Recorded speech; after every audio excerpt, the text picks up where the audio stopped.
Big Boss season 9 Tamil இப்படி இருக்கும் அப்படின்னு சொல்லிட்டு நீங்க யாருமே எதிர்பார்க்க மாட்டீங்க. ஷோ பார்த்தோன்னே எல்லாரும் தலையை பிச்சுக்குவீங்க.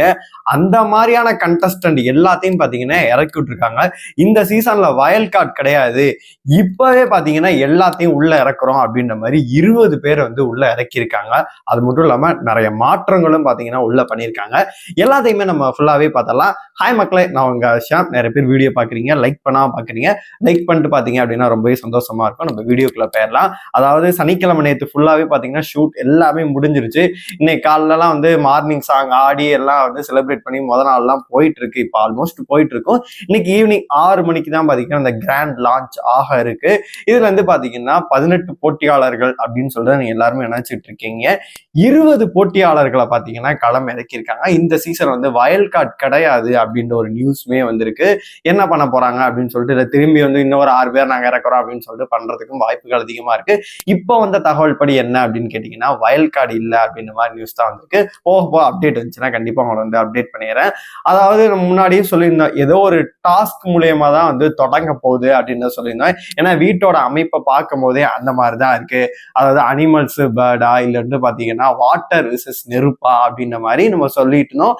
அதே மாதிரி நான் போன சீசன் முடியும் போதே பாத்தீங்கன்னா ஒரு விஷயத்த நான் சொல்லியிருந்தேன். நவரசங்கள் கலந்த சீசன் வந்து அடுத்த சீசன் வந்து லான்ச் பண்ண போறாங்க அப்படின்னு சொல்லியிருந்தேன். நம்ம ஃபர்ஸ்ட் வீடியோல அதே தான் சொல்லியிருந்தேன். நவரசங்கள் கலந்த வந்து இவங்க ஏதோ பண்ண போறாங்க, வந்து இப்போ ஃபுல்லாவே டிஃப்ரெண்டா இருக்கும் அப்படின்ற மாதிரி சொல்றேன். அதே மாதிரிதான் ஒண்ணுமே புரியலையே, போக போகதான் தெரியும் அப்படின்னு ஒரு டேக்லைனோட பாத்தீங்கன்னா கொண்டு வந்தாங்க. இப்போ பாத்தீங்கன்னா உள்ள போற எல்லாருக்கும் பாத்தீங்கன்னா ஒரு டாஸ்க் மாதிரி வைக்க போறாங்க. டாஸ்க் மாதிரி வச்சு 2 அணிகளா வந்து பாத்தீங்கன்னா பிரிச்சு, ஒரு அணி பாத்தீங்கன்னா வாட்டர், இன்னொரு அணி பாத்தீங்கன்னா நெருப்பு. நெருப்புட்ட என்னைய பொறுத்த வரைக்கும் எல்லாமே இருக்கும் அப்படின்ற மாதிரி தோணுது. வாட்டர்கிட்ட என்ன மாதிரி பெனிஃபிட்ஸ் இருக்கு அப்படின்னு சொல்லிட்டு ஷோ ஸ்டார்ட் ஆன அடுத்தடுத்த அப்டேட்டுக்கு வரும். எல்லாத்தையும் கொண்டு வந்து உங்கள்கிட்ட சேர்த்துறேன். அதாவது கண்டஸ்டன்ட் லிஸ்ட் பார்க்கும் போது எனக்கே பாத்தீங்கன்னா கடுப்பாவே இருந்துச்சு. என்ன மாதிரி கேட்டகரியிலடா எடுத்திருக்கீங்க அப்படின்ற மாதிரி எனக்கே சந்தேகமா இருக்கு. என்ன யோசிச்சுவீங்க எடுத்திருப்பாங்க? ஒருவேளை வந்து கான்ட்ரவர்சி ஹெவியா போட்டும், உள்ள எல்லாம் அடிச்சுக்கிட்டும், ஒரு பைத்திய மாதிரி வந்து பாக்குற வியூவர்ஸ் எல்லாம் பிச்சுக்கிட்டு போட்டோம் அப்படின்ற மாதிரி சொல்லியிருக்காங்க. நான் சமூக வலைதளங்களை வந்து ஃபேக்குன்னு நினைச்சேன். அகோரி கலையரசன் அவர்கள் பாத்தீங்கன்னா, நான் வீட்டுக்குள்ள போறேன், நானும் என் ஒய்ஃப் இந்த மாதிரி சேர்ந்திருக்கோம், அடுத்தடுத்து அப்டேட்டுகள் கொடுக்குறோம், எனக்கு சப்போர்ட் பண்ணுங்கன்னு சொல்லிட்டு அவர் அபிஷியலாவே சொல்லிட்டு போயிருக்காரு. பாத்தீங்கன்னா அவருமே கண்டஸ்டன்ட் லிஸ்ட்ல இருக்காரு. அகோரி கலையரசன் பாத்தீங்கன்னா உள்ள போயிட்டாரு அப்படின்ற தகவல் தான் நம்மளுக்கு வந்திருக்கு. அதுக்கப்புறமேட்டு நம்ம எல்லா வீடியோலையும் சொல்லியிருப்போம், இவர் இல்லாம இருந்தா நல்லா இருக்குமே அப்படின்னு சொல்லிட்டு வாட்டர்மெலான் ஸ்டார் நடிப்பு அரக்கன் திவாகர் அவர்கள் பாத்தீங்கன்னா உள்ள போயிருக்காரு. அவரை பொறுத்தளவு பாத்தீங்கன்னா போனப்பே வந்து விஜய் சேதுபதிட்ட பல்பு ஆகிட்டு உள்ள போயிட்டு நிறைய அலப்பறைகள்லாம் பண்ணிட்டு இருக்காரு. கண்டிப்பா நான் நடிச்சு காட்டவா, நான் வந்து இவங்களுக்கு மேல நான் நடிச்சு காட்டுவேன் அப்படின்னு சொல்லிட்டு சிங்கிள் டேக்ல பண்ணுவேன் அப்படின்னு சொல்லிட்டு உள்ள எதுவும் போய் அலப்பறை பண்ணிட்டு இருப்பாரு. எப்படியும் அவர்களுக்கு ஒரு சில செட்டாப் குரூப் வந்து பாத்தீங்கன்னா அவரை ஓட்டையும் போட்டு காப்பாத்தி எங்கிட்டு வரைக்கும் கொண்டு வராங்க அப்படின்னு சொல்லிட்டு நம்ம பொறுத்து இருந்ததான் பார்க்கணும். வந்து பாத்தீங்கன்னா அவருமே உள்ள போயிருக்காரு. அப்புறமேட்டு பாத்தீங்கன்னா விஜய் பார்வதி அவர்கள் வந்து உள்ள போயிருக்காங்க. அவங்க வந்து கண்டிப்பா வந்து நிறைய விஷயங்கள் சர்ச்சைகள்லாம் பேசுவாங்க, என்னென்ன பண்ண போறாங்க, அவங்க ஒரு கேங் ஃபார்ம் பண்ணி பாத்தீங்கன்னா என்ன மாதிரி கொண்டு போறாங்க அப்படின்னு சொல்லிட்டு நம்ம பொறுத்து இருந்தா பார்க்கணும். அப்புறமேட்டு பலூன் அக்கா அவர்கள், அரோரா சிங் அவருக்கு பாத்தீங்கன்னா அவங்களுமே உள்ள போயிருக்காங்க. அவங்க கன்ஃபார்ம் லிஸ்ட்ல வந்து முன்னாடியே இருந்தாங்க, இப்போ பாத்தீங்கன்னா அவங்களுமே உள்ள போயிருக்காங்க. அப்புறமேட்டு அப்சரா அவர்கள் வந்து பாத்தீங்கன்னா உள்ள போயிருக்காங்க. அவங்க வந்து ஒரு திருநங்கை. அவங்க வந்து இப்போ 2-3 சீசனா வந்து வாய்ப்பு கொடுக்காமே இருந்துச்சு. இந்த சீசன் பாத்தீங்கன்னா வந்து ஒரு வாய்ப்பு கொடுத்திருக்காங்க. என்ன மாதிரி கேம் பிளே பண்ண போறாங்க அப்படின்னு சொல்லிட்டு நம்ம பொறுத்து இருந்து பார்க்கலாம். அப்புறமேட்டு பிரவீன் காந்தி அவர்கள், இவர் வந்து ஒரு டைரக்டர், ரக்ஷகன் படத்தெல்லாம் வந்து டைரக்ஷன் பண்ணியிருக்காரு.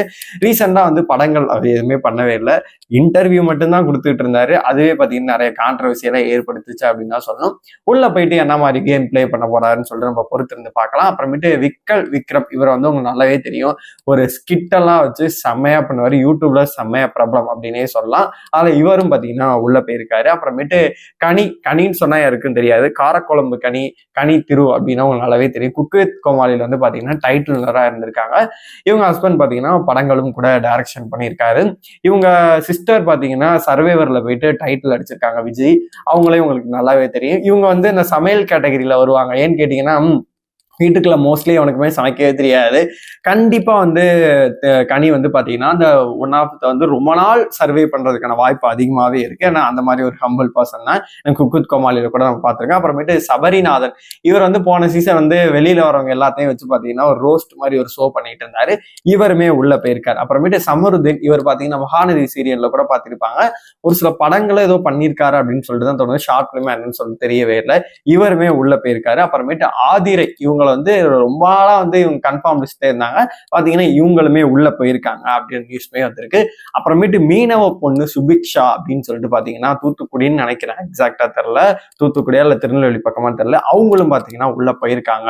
காமன் கேட்டகரியில வந்து இவங்களுமே போயிருக்காங்க அப்படின்ற மாதிரி சொல்லுது. அப்புறமேட்டு ரம்யா ஜோ அவர்கள், அவங்க நம்ம தெரியும் நிறைய இன்டர்வியூஸ் அந்த சகிலா மேமோட இன்டர்வியூஸ்ல பார்த்திருக்கோம்.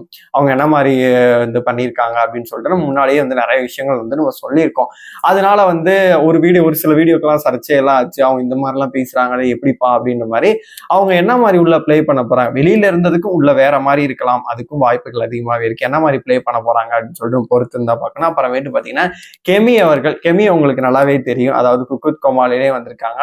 அந்த மீடியா மிஷன்லயும் பாத்தீங்கன்னா நிறைய ஷோக்களுமே பண்ணியிருக்காங்க. இவங்களும் பாத்தீங்கன்னா உள்ள போயிருக்காங்க.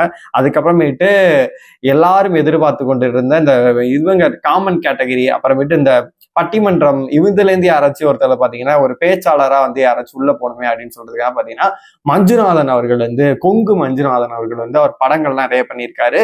இந்த முத்துக்குமரன், மஞ்சரி, இவங்க கேட்டகரியில பாத்தீங்கன்னா அவங்க ஏன்னா இவங்க வந்து நல்லா வந்து இந்த புலமையா வந்து பாத்தீங்கன்னா நிறைய பேசுவாங்க, நிறைய கவிதைகளோட இது பண்ணுவாங்க, அந்த மாதிரி போட்டிகள்லாம் உள்ள இருக்கும். அந்த கேட்டகரியில பாத்தீங்கன்னா அவருமே உள்ள போயிருக்காரு.